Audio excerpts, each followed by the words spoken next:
Hello, my dear squirrels. You can see I'm sitting in my comfy spot. Hope I don't go to sleep. I think we're on what? Chapter 12? You'll know by the title. It's called Heartache.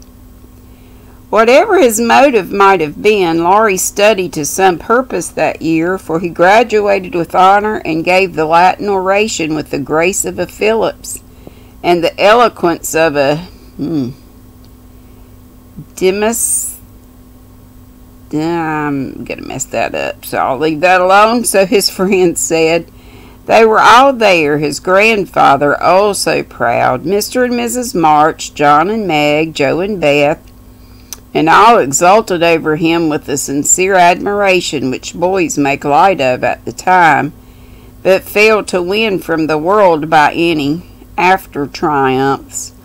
I've got to stay for this confounded supper, but I shall be home early tomorrow. You'll come and meet me as usual, girls? Laurie said as he put the sisters into the carriage after the joys of the day were over. He said girls, but he meant Jo, for she was the only one who kept up the old custom. She had not the heart to refuse her splendid, successful boy anything, and answered warmly, I'll come, Teddy, rain or shine, and march before you plain. Hail the conquering hero comes on a juice harp. Laurie thanked her with a look that made her think in a sudden panic, oh, dearie me, I know he'll say something, and what shall I do? Evening meditation and morning work somewhat allayed her fears, and having decided that she wouldn't be vain enough to think people were going to propose when she had given them every reason to know what her answer would be, she set forth at the appointed time, hoping Teddy wouldn't do anything to make her hurt his poor feelings. A call at Meg's and a refreshing sniff and sip at the Daisy and Demijohn, the babies, still further fortified her for a tete-a-tete, and when she saw a stalwart figure looming in the distance, she had a strong desire to turn about and run away. Where's the juice harp, Joe? Cried Laurie as soon as he was within speaking distance. I forgot it. And Joe took heart again, for that salutation could not be called lover-like. She always used to take his arm on these occasions. Now she did not, and he made no complaint, which was a bad sign, but talked on rapidly about all sorts of faraway subjects till they turned from the road into the little path that led homeward through the grove. Then he walked more slowly, suddenly lost his fine flow of language, and now and then a dreadful pause occurred. To rescue the conversation from one of the wells of silence into which it kept falling, Joe said hastily, Now you must have a good long holiday. I intend to. Something in his resolute tone made Joe look up quickly to find him looking down at her with an expression that assured her the dreaded moment had come, and made her put out her hand with an imploring, No, Teddy, please don't. I will, and you must hear me. It's no use, Joe. We've got to have it out, and the sooner the better for both of us, he answered, getting flushed and excited all at once. Say what you like, then I'll listen, said Joe with a desperate sort of patience. Laurie was a young lover, but he was in earnest and meant to have it out if he died in the attempt, so he plunged into the subject with characteristic impetuosity, saying in a voice that would get choky now and then, in spite of manful efforts to keep it steady. I've loved you ever since I've known you, Joe. Couldn't help it. You've been so good to me. I've tried to show it, but you wouldn't let me. Now I'm going to make you hear and give me an answer, for I can't go on so any longer. I wanted to save you this. I thought you'd understand, began Joe, finding it a great deal harder than she expected. I know you did, but the girls are so queer you never know what they mean. They say no and they mean yes and drive a man out of his wits just for the fun of it. returned Laurie, entrenching himself behind an undeniable fact. I don't. I never wanted to make you care for me so, and I went away to keep you from it, if I could. I thought so. It was like you, but it was no use. I only loved you all the more. I worked hard to please you and gave up billiards and everything you didn't like and waited and never complained, for I hoped you'd love me, though I'm not half good enough. Here there was a choke that couldn't be controlled, so he decapitated Buttercups while he cleared his confounded throat. You're a great deal too good for me, and I'm so grateful to you and so proud and fond of you. I don't really know why I can't love you as you want me to. I've tried, but I can't change the feeling, and it would be a lie to say I do when I don't. Really, truly, Joe? He stopped short and caught both her hands as he put his question with a look that she did not soon forget. Really, truly, dear. They were in the grove now, close by the stile, and when the last words fell reluctantly from Joe's lips, Laurie dropped her hands and turned as if to go, but for once in his life the fence was too much for him. So he just laid his head down on the mossy post and stood so still that Joe was frightened. Oh, Teddy, I'm sorry, so desperately sorry. I could kill myself if it would do any good. I wish you wouldn't take it so hard. I can't help it. You know it's impossible for people to make themselves love other people if they don't, cried Joe, inelegantly but remorseful as she softly patted his shoulder, remembering the time when he comforted her so long ago. They do sometimes, said a muffled voice from the post. I don't believe it's the right sort of love, and I'd rather not try it, was the decided answer. There was a long pause while a blackbird swung blithely on the willow by the river, and the tall grass rustled in the wind.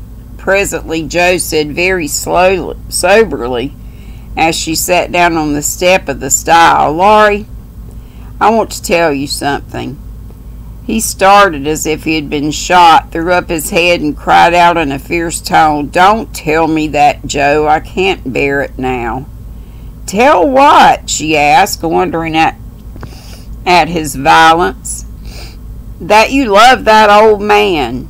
What old man? Demanded Joe, thinking he must mean his grandfather. That devilish professor you were always writing about. If you say you love him, I know I shall do something desperate. And he looked as if he would keep his word as he clenched his hands with a wrathful spark in his eyes. Joe wanted to laugh, but restrained herself and said warmly, for she too was getting excited with all this, Don't swear, Teddy. He isn't old nor anything bad, but good and kind, and the best friend I've got next to you. Pray don't fly into a passion. I want to be kind, but I know I shall get angry if you abuse my professor. I haven't the least idea of loving him or anyone else. But you will after a while, and then what will become of me? You'll love someone else too, like a sensible boy, and forget all this trouble. I can't love anyone else, and I'll never forget you, Joe. Never, never, with the stamp to emphasize his passionate words. What shall I do with them? Sighed Joe, finding that emotions were more unmanageable than she expected. You haven't heard what I wanted to tell you. Sit down and listen, for indeed I want to do right and make you happy, she said, hoping to soothe him with a little reason which proved that she knew nothing about love. Seeing a ray of hope in that last speech, Laurie threw himself down on the grass at her feet, leaned his arm on the lower step of the stile, and looked up at her with an expectant face. Now that arrangement was not conducive to calm speech or clear thought on Joe's part, For how could she say hard things to her boy while he watched her with eyes full of love and longing, and lashes still wet with the bitter drop or two her hardness of heart had wrung from him? She gently turned his head away, saying as she stroked the wavy hair which had been allowed to grow for her sake, "How touching that was, to be sure. I agree with Mother that you and I are not suited to each other because our quick tempers and strong wills would probably make us very miserable if we were so foolish as to—" Joe paused a little over the last word, but Laurie uttered it with a rapturous expression. "Marry? No, we shouldn't. If you loved me, Joe, I should be a perfect saint, for you could make me anything you like. No, I can't. I've tried and failed, and I won't risk our happiness by such a serious experiment. We don't agree, and we never shall, so we'll be good friends all our lives, but we won't go and do anything rash." "Yes, we will if we get the chance," muttered Laurie rebelliously. "Now to be reasonable and take a sensible view of the case," implored Joe, almost at her wit's end. "I won't be reasonable. I don't want to take what you call a sensible view. It won't help me, and it only makes it harder. I don't believe you've got any heart." I wish I hadn't. There was a little quiver in Joe's voice, and thinking it a good omen, Laurie turned round, bringing all his persuasive powers to bear as he said, in the wheedlesome tone that he had been so dangerously wheedlesome before, "Don't disappoint us, dear. Everyone expects it. Grandpa has his heart set upon it. Your people like it, and I can't get on without you. Say you will, and let's be happy. Do. Not until months afterward did Joe understand how she had the strength of mind to hold fast to the resolution she had made when she decided not to love the boy, or her boy, and never could. It was very hard to do, but she did it, knowing that delay was both useless and cruel. "I can't say yes truly, so I won't say it at all. You'll see I'm right by and by, and thank Mother, and thank me for it," she began solemnly. "I'll be hanged if I do," and Laurie bounced up off the grass, burning with indignation at the very idea. Yes, you will," persisted Joe. "You'll get over this after a while and find some lovely, accomplished girl who will adore you and make a fine mistress for your fine house. I shouldn't. I'm homely and awkward and odd and old, and you'd be ashamed of me, and we should quarrel. We can't help it even now, you see, and I shouldn't like elegant society, and you would. You'd hate my scribbling, and I can't get on without it. We should be unhappy and wish we hadn't done it, and everything would be horrid." "Anything more?" asked Laurie, finding it hard to listen patiently to this prophetic burst. "Nothing more, except that I don't believe I shall ever marry. I'm happy as I am, and love my liberty too well to be in a hurry to give it up for any mortal man." "I know better," broke in Laurie. "You think so now, but there'll come a time when you will care for somebody, and you'll love him tremendously and live and die for him.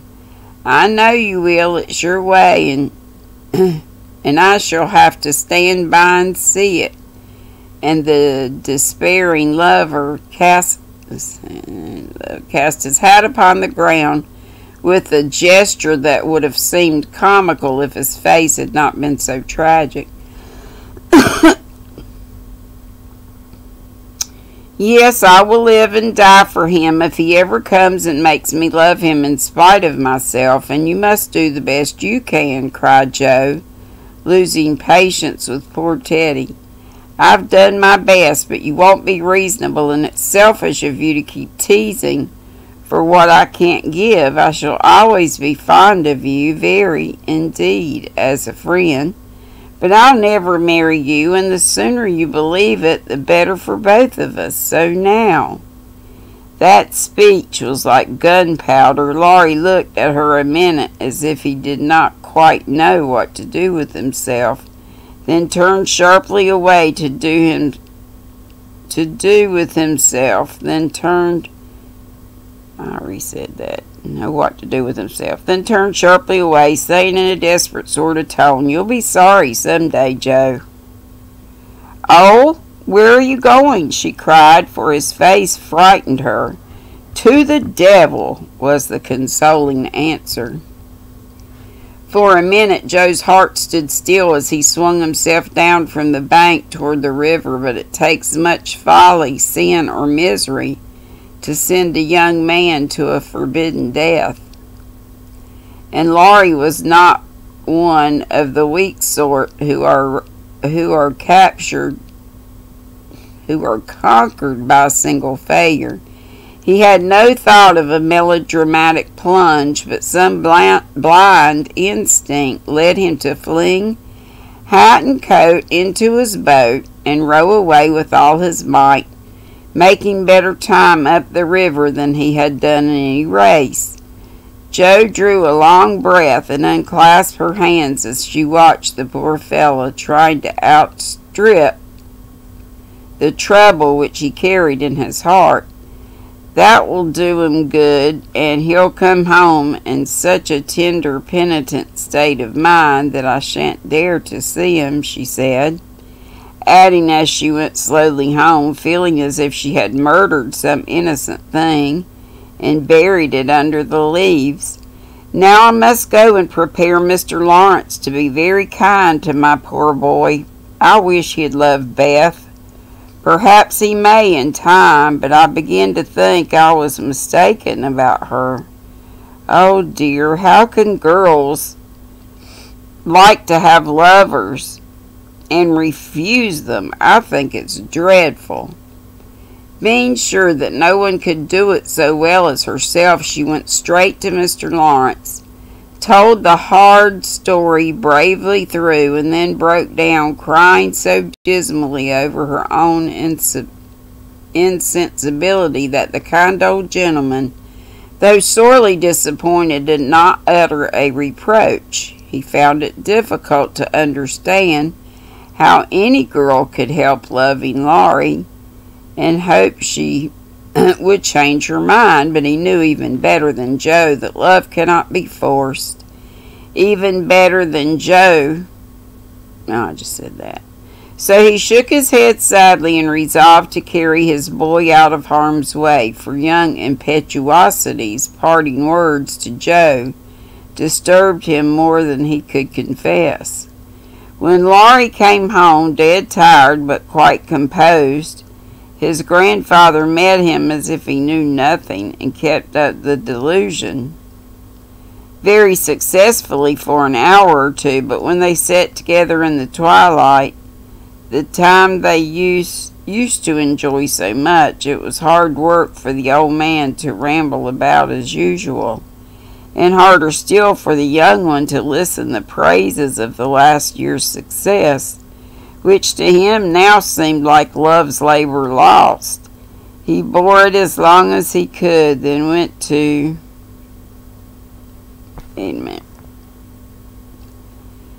his piano and began to play. The windows were open, and Joe, walking in the garden with Beth, for once understood music better than her sister, for he played the Sonata Pathétique. I'm sure David knows it, and I probably slayed that, David, and played it as he never did before. And I'm going to stop right there. These chapters are pretty dang long. And don't want to read myself to sleep. Y'all have a fabulous rest of your Sunday. And don't forget Blingo. I think we're still on for Blingo tonight. And oh my gosh, it's almost time. I better go. Be sweet. Don't be ugly. Love ya. Bye.